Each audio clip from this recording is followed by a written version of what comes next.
എല്ലാവർക്കും നമസ്കാരം. ബസ്സിൽ തോണ്ടിയ വീഡിയോ വൈറലായ ദീപക് തന്നെയാണ് വിഷയം. എല്ലാവരും പ്രതികൂലിച്ചും അനുകൂലിച്ചും ഒക്കെ വീഡിയോ ചെയ്തത് കണ്ടു. ഇന്നലെയൊക്കെ ഞാൻ ഭയങ്കര തിരക്കിലായിരുന്നു. പക്ഷേ എനിക്ക് കാണിക്കാനുള്ള ഒരു സാധനം ഞാൻ നിങ്ങൾക്ക് കാണിച്ചു തരികയാണ്. എല്ലാവരും ശ്രദ്ധിച്ചിതൊന്ന് കണ്ടോണം. ഈ ദൈവത്തിന്റെ കയ്യൊപ്പം എന്ന് പറയുന്ന ഒരു സാധനം ഇതിനകത്ത് പതിഞ്ഞത് ആരും ശ്രദ്ധിച്ചിട്ടില്ല. എല്ലാവരും ഒന്ന് കണ്ടോണേ. നിങ്ങൾ ദൈവത്തിന്റെ കൈന്ന് കേട്ടിട്ടുണ്ടോ? ഒരു പ്രയോഗമാണ്. പക്ഷെ ഈ വീഡിയോ ഉണ്ടല്ലോ, ഷിംജിത മുസ്തഫ എന്ന് പറയുന്ന ഒരു ദീപക് എന്ന് പറയുന്ന ഒരു ചെറുപ്പക്കാരനെ കൊലക്കി കൊടുത്ത ഈ വീഡിയോ ഉണ്ടല്ലോ, അതിന്റെ അകത്ത് കൃത്യമായിട്ട് ആ ഒരു കൈ പതിഞ്ഞിട്ടുണ്ട്. അതും ഒരു കൈയായിട്ട് തന്നെ. അതാരും ശ്രദ്ധിച്ചിട്ടില്ല. അതിനെപ്പറ്റി ഒന്ന് പറയണമെന്ന് തോന്നി. അതിനെപ്പറ്റി പറയുന്ന മുമ്പ് നമ്മൾ ഇവളെ ഷെയർ ചെയ്ത വീഡിയോസിനെ പറ്റി ഒന്ന് മനസ്സിലാക്കണം. ഒന്നാമത്തത്, ഇവളെ ഷെയർ ചെയ്ത ഒരു വീഡിയോ ഉണ്ടല്ലോ, അത് പകുതി സ്പീഡിലാണ് പ്ലേ ചെയ്യുന്നത്. അതായത് റിയൽ ലൈഫില് 2 സെക്കൻഡ് നിങ്ങൾക്ക് ആ വീഡിയോയിൽ 4 സെക്കൻഡ് ആയിട്ട് തോന്നും. അതിന്റെ യഥാർത്ഥ സ്പീഡ് കാണണമെങ്കിൽ നിങ്ങൾ ആ വീഡിയോ 2x പ്ലേ ചെയ്താൽ മതി. അപ്പോൾ ജസ്റ്റ് ഒന്ന് 1-2 സെക്കൻഡിനുള്ളിൽ സംഭവിച്ചു പോകുന്ന കാര്യങ്ങളാണ് നമുക്ക് ആ വീഡിയോയിൽ കൂടുതലായിട്ട് തോന്നുന്നത്. എന്തായാലും ഇവൾ ആദ്യം ഷെയർ ചെയ്ത വീഡിയോ ഉണ്ടായിരുന്നല്ലോ, ഈ ദീപക് എന്ന് പറയുന്ന വ്യക്തി ലെഫ്റ്റ് സൈഡിൽ നിൽക്കും, ഇവള് റൈറ്റ് സൈഡിലാണ് നിൽക്കുന്നത്. അതിനുശേഷമാണ് ഇവള് ലെഫ്റ്റ് സൈഡിലേക്ക് ദീപകിന്റെ അടുത്ത് പോയിട്ട് അയാളെ മനഃപൂർവ്വം മുട്ടാനൊക്കെ ശ്രമിക്കുന്നത്. അതൊക്കെ അവിടെ നിൽക്കട്ടെ. പക്ഷെ ആ വീഡിയോയിൽ ഒരു സാധനം പതിഞ്ഞിട്ടുണ്ട്. അതായത് ഈ വ്യക്തിയുടെ കയ്യിൽ ഒരു ബാഗ് ഉണ്ട്. അത് ആ വീഡിയോയിൽ വളരെ വ്യക്തമാണല്ലോ, അല്ലെ? ആർക്കും തർക്കമൊന്നുമില്ലല്ലോ. ഇനി രണ്ടാമത്തെ വീഡിയോ നമുക്ക് പരിശോധിക്കാം. അതായത് സ്ലോ മോഷനിൽ പ്ലേ ചെയ്ത വീഡിയോ ഉണ്ടല്ലോ, ഇവളെ ടച്ച് ചെയ്യുന്നതായിട്ട് ഇവള് കാണിക്കുന്ന വീഡിയോ ഉണ്ടല്ലോ, അതിലാണ് ഞാൻ പറഞ്ഞ ആ ദൈവത്തിന്റെ കൈ പതിഞ്ഞിട്ടുള്ളത്. ഒന്നാമത്തത്, ഇവള് റൈറ്റ് സൈഡിൽ നിന്ന് ഇവള് ലെഫ്റ്റ് സൈഡിലേക്ക് പോയിട്ട് അയാളുടെ പിന്നിൽ പോയി നിൽക്കുകയാണ്. അതെന്തായാലും നിൽക്കട്ടെ. ഞാൻ പറഞ്ഞ ദൈവത്തിന്റെ കൈ എവിടെയാണെന്നോ, അതായത് നിങ്ങൾ ആ വീഡിയോ കാണുമ്പോൾ പെട്ടെന്ന് ഇവളെ ടച്ച് ചെയ്യുന്നുണ്ടല്ലോ എന്ന് നിങ്ങൾക്കും തോന്നിയേക്കാം, അല്ലേ? പക്ഷെ ആ വീഡിയോയുടെ അവസാനത്തെ സെക്കൻഡിൽ, അതിന്റെയും മില്ലി സെക്കൻഡുകളിൽ ഒരു വിഷ്വൽ നിങ്ങൾക്ക് കാണാൻ പറ്റും. അയാളുടെ ലെഫ്റ്റ് കൈ, ആ ലെഫ്റ്റ് കൈയും ഒരേപോലെ പൊങ്ങിയിരിക്കുന്നതായിട്ട് കാണാൻ പറ്റുമല്ലേ? മറ്റൊന്നുമായിരുന്നില്ല, അയാളെ ബാഗ് ലിഫ്റ്റ് ചെയ്തതായിരുന്നു. ഞാൻ പറഞ്ഞു, ഈ പെണ്ണ് നേരത്തെ കാണിച്ച വീഡിയോ തന്നെ വളരെ വ്യക്തമാണ്. അയാളുടെ ഈ ബാഗ് ഉണ്ട്. ആ ബാഗ് ഒരു മനുഷ്യൻ, എന്റെ മൈക്കിളുണ്ട്, അല്ലെങ്കിൽ 2 കൈ വെച്ച് ഞാൻ കാണിച്ചാൽ ഇങ്ങനെ പിടിച്ചിട്ട് ഇങ്ങനെ നമ്മൾ ലിഫ്റ്റ് ചെയ്യില്ലേ? നിങ്ങൾ എന്താ ചെയ്യേണ്ടതെന്ന് പറഞ്ഞാൽ, നിങ്ങൾ ഒരു ബാഗ് എടുക്കുക, കുറച്ച് വെയിറ്റ് ഉള്ള ഒരു ബാഗോ വെയിറ്റ് ഇല്ലാത്തോ എന്ത് വേണമെങ്കിലും എടുക്കുക. അതിങ്ങനെ മുമ്പിൽ പിടിക്കുക, ഒന്ന് നിലത്തോട്ട് ആദ്യം പിടിക്കുക, എന്നിട്ട് കുറച്ച് ലിഫ്റ്റ് ചെയ്യുക. നിങ്ങളുടെ മുട്ട് പുറകോട്ട് പോയിരിക്കും. അത് ആ വീഡിയോയിൽ വളരെ വ്യക്തമാണ്. അവസാനത്തെ മില്ലി സെക്കൻഡിൽ ആ വ്യക്തിയുടെ കൈയായിട്ട് തന്നെ ആ കാര്യം പതിഞ്ഞിട്ടുണ്ട്. അതാരും ചർച്ച ചെയ്യുന്നില്ല. ആ ബാഗ് ആ മനുഷ്യൻ ഉയർത്തിയതാണ്. നിങ്ങളുടെ മുട്ടനങ്ങാതെ നിങ്ങൾ കൈ ഉയർത്തണമെങ്കിൽ അത് ജിമ്മിൽ മാത്രമായിരിക്കും. അല്ലാതെ നിങ്ങൾ വളരെ കാഷ്വൽ ആയിട്ട് ഏതൊരു ബാഗ് ലിഫ്റ്റ് ചെയ്ത് നോക്കിയേ, നിങ്ങളുടെ മുട്ട അവിടെ നിന്നാണെങ്കിൽ അത് പുറകോട്ട് പോയിരിക്കും. ഇനി ഒരു കാര്യം കൂടെ പറയാം. നിങ്ങൾക്ക് ഒരു ബാഗ് ലിഫ്റ്റ് ചെയ്യുമ്പോൾ ഒരു മുട്ട് വേറൊരു ഡയറക്ഷനിലും അല്ലെങ്കിൽ കുറച്ച് പുറകോട്ടാക്കിയിട്ടും മറ്റേ മുട്ട് കുറച്ച് മുന്നോട്ടാക്കിയിട്ട് നിങ്ങൾക്ക് സാധാരണ ഗതിയിൽ നിങ്ങൾ ചെയ്യില്ല. അത് അത്രത്തോളം ശ്രമകരമായിട്ടുള്ള ഒരു ടാസ്ക്കാണ്. അപ്പോൾ ഞാൻ പറഞ്ഞ ദൈവത്തിന്റെ കൈ എന്താണെന്ന്, അതാണ് കയ്യൊപ്പം എന്നൊക്കെ പറയത്തില്ലേ? ആ മനുഷ്യൻ, അദ്ദേഹത്തിന്റെ കയ്യിൽ ബാഗ് ഉണ്ടായിരുന്നു, അത് ഇവള് തന്നെ കാണിച്ചിട്ടുണ്ട്. ആ ബാഗ് ലിഫ്റ്റ് ചെയ്താണ് അദ്ദേഹത്തിന്റെ ലെഫ്റ്റ് കൈ നോക്കിയാൽ ഒരേപോലെ, ഒരേ പോസ്റ്ററിൽ, ഒരേ ആംഗിളിൽ, ഒരേ ഡിസ്റ്റൻസിലാണ് ഇരിക്കുന്നത്. കൃത്യമായിട്ട് ബാഗ് വെക്കുമ്പോൾ സംഭവിക്കുന്ന ഒരു കാര്യമാണ്. ആ ഒരു പൊക്കുമ്പോൾ അത് ടച്ച് ചെയ്യുമ്പോൾ അയാൾ ശ്രദ്ധിക്കുന്നുള്ളൂ, ടച്ച് ചെയ്തല്ലോ എന്ന് ഓർത്ത് അത് പെട്ടെന്ന് ഇറങ്ങിപ്പോവുകയാണ് അയാൾ. എന്നിട്ട് ഇവൾ അടുത്ത വീഡിയോയിൽ എക്സ്പ്ലനേഷൻ ആയിട്ട് പറഞ്ഞിട്ടുണ്ടായിരുന്നത് എന്താണെന്നറിയാവോ? സൊസൈറ്റി ഇയാളെ ചോദ്യം ചെയ്യണം. പരസ്യമായിട്ട് ഏറ്റവും വലിയ ക്രിമിനൽ സ്റ്റേറ്റ്മെന്റ് പറയുകയാണ്. പരസ്യ വിചാരണ, സമൂഹം ഇയാളെ പരസ്യമായിട്ട് വിചാരണ ചെയ്യണം. അയാളുടെ ചുറ്റുമുള്ള ആൾക്കാരും കുടുംബക്കാരും ഒക്കെ ഇത് കാണണമെന്ന്. നിങ്ങൾ ദൈവത്തിന്റെ കൈന്ന് കേട്ടിട്ടുണ്ടോ?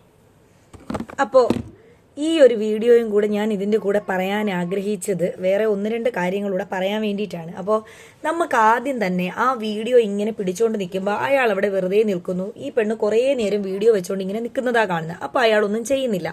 അതിന് ആ പെണ്ണ് പറഞ്ഞ എക്സ്പ്ലനേഷൻ എന്ന് പറഞ്ഞാൽ, മുമ്പിൽ നിന്ന് പെൺകുട്ടി അസ്വസ്ഥയായിരുന്നു, അപ്പോഴാണ് വീഡിയോ എടുത്ത് പിടിക്കാൻ തുടങ്ങിയതെന്നൊക്കെയുള്ള എക്സ്പ്ലനേഷൻസ് ആണ് വന്നുകൊണ്ടിരുന്നത്. ആ വീഡിയോ ഒക്കെ കണ്ടപ്പോൾ എനിക്ക് തോന്നിയ കാര്യം, ചില ഞരമ്പന്മാർ ഇങ്ങനെ ബസ്സിൽ കയറും, തോണ്ടലും പിടിക്കലും ഒക്കെ നടക്കുന്നുണ്ട്.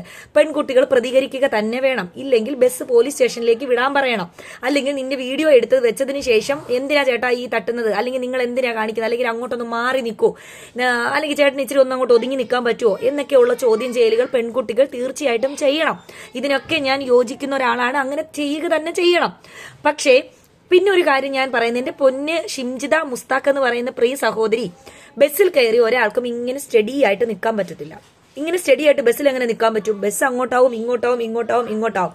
ആ വീഡിയോയിൽ വ്യക്തമായി കാണാൻ പറ്റുന്നത്, താങ്കൾ ആ വീഡിയോ ഇങ്ങനെ പുള്ളിയുടെ കൈ ജസ്റ്റ് ഒന്ന് തട്ടിയപ്പോൾ താങ്കൾ ഇങ്ങനെ പിന്നെ മാറി നിന്നപ്പോഴാണ് ആ പുള്ളിയുടെ കൈ ഒന്നും കൂടെ ഈ ബ്രസ്റ്റിന്റെ ഇവിടെ ടച്ച് ചെയ്യുന്നതായിട്ട് നമുക്ക് തോന്നുന്നത്. ആ ചെയ്യുന്ന കാര്യം, പുള്ളി ബസ് കഴിഞ്ഞപ്പോൾ ഈ ഇടത്തെ കൈ കൊണ്ട് പിടിച്ചിരുന്ന ബാഗ് ദാണ്ട് ഇങ്ങനെ ഒന്ന് പിടിക്കാൻ നോക്കിയതാണ് പുള്ളിതാ. നമുക്ക് കാണാൻ പറ്റും അയാളുടെ ലെഫ്റ്റ് കയ്യിൽ ഒരു ബാഗ് ഉണ്ട്. അപ്പൊ ആ ബാഗ് ഇങ്ങനെ പിടിച്ചിരുന്ന പുള്ളി ഈ കൈയും കൂടെ എടുത്ത് പൊക്കി ഇങ്ങനെ പിടിക്കുമ്പോഴാണ് ഈ കൈ കയറിയിട്ട് ആ നിങ്ങൾക്കിത് കാണാൻ പറ്റുമെന്ന് എനിക്ക് വിചാരിക്കുന്നു. ഒരു കയ്യിലൊരു ബാഗ് മാത്രം പിടിച്ച് ബസ്സിൽ ഇങ്ങനെ പിടിച്ചുകൊണ്ട് നിൽക്കുന്ന ഒരു പുള്ളി പെട്ടെന്ന് ആ ബാഗ് ലിഫ്റ്റ് ചെയ്ത സമയത്ത് ഈ മുട്ട് കയറി ആ ബ്രസ്റ്റിന്റെ അവിടെ തട്ടിയതാണ്. അത് മനഃപൂർവ്വമല്ല, ആക്സിഡൻഷ്യലി സംഭവിച്ചതാണ്. തട്ടിയില്ല എന്ന് നമുക്ക് പറയാൻ പറ്റില്ല. അത് തെറ്റിദ്ധരിച്ചിട്ടാണ് ഇത് ചെയ്തതെങ്കിൽ ചേട്ടാ ഒന്ന് മാറി നിൽക്കാമെന്ന് ഒരു വട്ടം പറയാം. അല്ലെങ്കിൽ ആ വീഡിയോ എടുത്തു വെച്ചിട്ട് ചേട്ടാ എന്റെ ദേഹത്ത് ടച്ച് ചെയ്തു, നിങ്ങൾ അങ്ങോട്ടൊന്ന് മാറി നിൽക്ക്, അങ്ങനെ വേണേ പറയാം. ഒന്നും പ്രതികരിക്കാൻ വേണ്ടി ചേട്ടാ വണ്ടി നേരെ ഒന്ന് പോലീസ് സ്റ്റേഷനിലേക്ക് വിടണം, ഇതുപോലെ എനിക്ക് വെറുതെ എന്തോ ഡിസ്കംഫർട്ട് ഫീൽ ചെയ്യുന്നുണ്ട് ബസ്സിനകത്ത് എന്നൊക്കെ പറഞ്ഞിട്ട് എന്ത് വേണമെങ്കിലും ചെയ്യാം. ഒരു കാര്യം ഞാൻ ദയവായിട്ട് പറയട്ടെ, സോഷ്യൽ മീഡിയ എന്ന് പറയുന്നത് നീതി കിട്ടുന്ന സ്ഥലമല്ല. നീതി കിട്ടുന്ന സ്ഥലമാണോ സോഷ്യൽ മീഡിയ? ആർക്കെങ്കിലും സോഷ്യൽ മീഡിയയിലൂടെ നീതി കിട്ടിയിട്ടുണ്ടോ ഇന്ന് വരെയും? സോഷ്യൽ മീഡിയ എന്ന് പറഞ്ഞാൽ കുറച്ച് പബ്ലിസിറ്റി നടക്കും, കുറച്ച് റീച്ച് കിട്ടും, കമന്റ് കിട്ടും, അനുകൂലിക്കുന്നവർ കാണും, പ്രതികൂലിക്കുന്നവർ കാണും. അമ്മയെ തല്ലിയാലും രണ്ട് ഭാഗം എന്ന് പറയുന്നത് പോലെ അനുകൂലിക്കുന്നവരും കാണും, പ്രതികൂലിക്കുന്നവരും കാണും. ചിലപ്പോൾ നിരപരാധികൾ സോഷ്യൽ മീഡിയയിൽ കിടന്ന് വലിച്ചു കീറി ക്രൂശിക്കപ്പെടും. ചിലപ്പോൾ എന്തോ പറയുന്നത്, തെറ്റ് ചെയ്യുന്നവർ വിശുദ്ധന്മാരായി വാഴ്ത്തപ്പെടും. ഇങ്ങനെയൊക്കെ ഉള്ള സ്ഥലമാണ് സോഷ്യൽ മീഡിയ. നിങ്ങൾ അവിടെ നീതിയാണ് പ്രതീക്ഷിച്ചിരുന്നെങ്കിൽ ഒരിക്കലും ഒരു സ്ത്രീ എന്ന നിലയിൽ ഞാൻ പറയുകയാണ്, എന്റെ ദേഹത്ത് ഒരാൾ ടച്ച് ചെയ്യുന്നത് എനിക്ക് ഡിസ്കംഫർട്ട് തോന്നിയാൽ ഷിംജിത താങ്കൾ കേൾക്കുക, ഞാൻ പ്രതികരിക്കുന്നത് ഉടനെ മൊബൈൽ എടുത്ത് വീഡിയോ ഇട്ടല്ല, ചേട്ടാ അങ്ങോട്ട് മാറി നിൽക്കാൻ പറയും. അത് പിന്നെ അന്ന് തട്ടട്ടെ ഇനിയും കൊള്ളട്ടെ, നല്ലതായിട്ട് കൊണ്ടിട്ട് എനിക്കത് വീഡിയോ എടുത്ത് മൊബൈലിൽ ഇടാന്നല്ല ഞാൻ വിചാരിക്കുന്നത്. ഒരു സ്ത്രീയായിട്ട് ഞാൻ പറയുക, ഷിംജിത ഏത് സ്ത്രീയോട് വേണമെങ്കിലും ചോദിച്ചു നോക്ക്. സോഷ്യൽ മീഡിയയിലെ കമന്റും ലൈക്കും പബ്ലിസിറ്റിയും ഇത് സോഷ്യൽ മീഡിയയിലിട്ട് വൈറൽ ആവണമെന്നുള്ള ചിന്തയിലല്ല. എന്റെ ദേഹത്ത് തൊട്ട ഇയാൾ ഇനി ഒരിക്കലും ഇത് ആവർത്തിക്കരുത് എന്ന ചിന്തയിലാണ് താങ്കൾ ഇത് ചെയ്തതെങ്കിൽ താങ്കൾ ആദ്യം ചെയ്യുക എന്താ, ആദ്യം ഒരു തവണ തട്ടിയെങ്കിൽ ചേട്ടാ ഒന്നങ്ങോട്ട് മാറിയിക്കേട്ടാ, ചേട്ടാ കുറച്ചുകൂടെ അങ്ങോട്ട് മാറിയില്ലേട്ടാ, അത്ര സ്ഥലം ഉണ്ടല്ലോ, കണ്ടക്ടർ ഒന്നിങ്ങോട്ട് വന്നേ, ഈ പുള്ളിയോട് ഇച്ചിരി അങ്ങോട്ട് മാറി നിൽക്കാൻ പറഞ്ഞേ, ബസ്സിൽ ഞങ്ങൾക്ക് നിൽക്കണം. ഇല്ല ഇവര് ആരും മൈൻഡ് ചെയ്യുന്നില്ലെങ്കിൽ ചേട്ടാ വണ്ടി പോലീസ് സ്റ്റേഷനിലോട്ട് വിട്ടെ, അല്ലെങ്കിൽ എമർജൻസി നമ്പർ എടുത്ത് വിളിക്കണം ഷിംജിത, നമ്പർ എടുത്ത് വിളിക്കണം പോലീസ് സ്റ്റേഷനിലേക്ക്. നിങ്ങളുടെ വണ്ടി പോകുന്ന റൂട്ടിൽ പോലീസ് വരും, മണിക്കൂറുകളൊന്നും വേണ്ട, വിത്തിൻ മിനിറ്റ്സിൽ വരും പോലീസ് അവിടെ. താങ്കൾ ആരെയാണ് ഈ വിഡ്ഢിയാക്കാൻ ശ്രമിച്ചതെന്ന് എനിക്ക് മനസ്സിലാവുന്നില്ല. ഇതുകൊണ്ടാണ് ഞാൻ പറയുന്നത് ഇവിടെ പുരുഷ കമ്മീഷൻ ആവശ്യമാണ്. ഈ പുള്ളി ജീവിച്ചിരിപ്പുണ്ടായിരുന്നെങ്കിൽ, ഈ പുള്ളി ഇന്ന് ജീവനോടെ ഉണ്ടായിരുന്നെങ്കിൽ, ഈ പറയുന്ന ഞാൻ ബാഗ് ഇങ്ങനെ ലിഫ്റ്റ് ചെയ്തതാണെന്ന് പറയുന്ന പുള്ളിയുടെ ഭാഗം കേൾക്കാൻ ഒരു കമ്മിറ്റി വേണം, ഒരു കമ്മീഷൻ വേണം. അതിനാണ് പുരുഷ കമ്മീഷൻ ഇവിടെ ആവശ്യമാണെന്ന് ഞാൻ നിങ്ങളോട് ഘോരം പറഞ്ഞുകൊണ്ടിരിക്കുന്നത്. ഞാൻ പറഞ്ഞല്ലോ, എനിക്ക് ഒരു മകനുണ്ട്, ഞാനൊരു വാപ്പയുടെ മകളാണ്, എനിക്ക് ഭർത്താവുണ്ട്, എനിക്ക് ബ്രദേഴ്സ് ഉണ്ട്, എനിക്ക് കസിൻ ബ്രദേഴ്സ് ഉണ്ട്, എനിക്ക് ഒരുപാട് ആണുങ്ങളെ ചുറ്റി നിൽക്കുന്ന ഒരു വ്യക്തിയാണ് ഞാൻ. അവർക്കും നാളെ ഇത് സംഭവിക്കാം. അല്ലാതെ നമ്മൾ കുറെ സ്ത്രീകളും ഫെമിനിസ്റ്റുകളും വന്നിങ്ങനെ ഇവർക്ക് വേണ്ടി വാദിച്ച് കൊട്ടേഷൻ എടുത്തു വെച്ചിട്ട് കാര്യമൊന്നുമില്ല. പുരുഷന്മാർക്ക് പറയാനുള്ളത് കേൾക്കണ്ടേ? സ്ത്രീകൾക്ക് പറയാനുള്ളത് മാത്രം കേട്ടാൽ മതിയോ?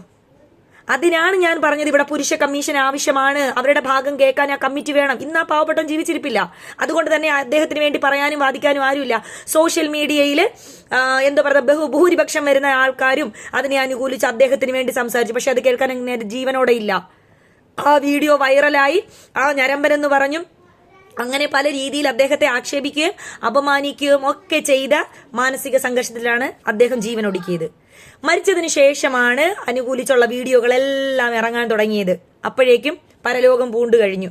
ആ അമ്മയുടെയും അച്ഛന്റെയും കരച്ചിൽ കേട്ടാലുണ്ടല്ലോ, ആ അമ്മയുടെ കരച്ചിൽ കേട്ടാൽ ആ കുടുംബത്തിന്റെ ഏക അത്താണിയായിരുന്നു എന്റെ പൊന്നു ഷിംജിത.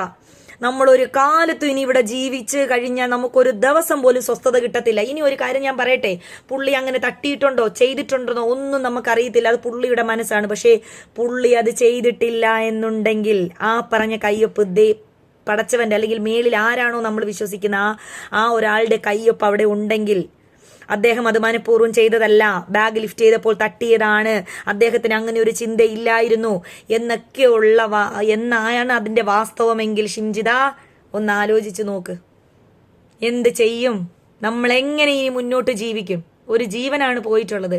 അഥവാ അത് ചെയ്തിട്ടുണ്ടെങ്കിൽ ഞാൻ പറഞ്ഞല്ലോ, നീതിയുടെ വഴിയും നിയമത്തിന്റെ വഴിയും ഇതല്ല.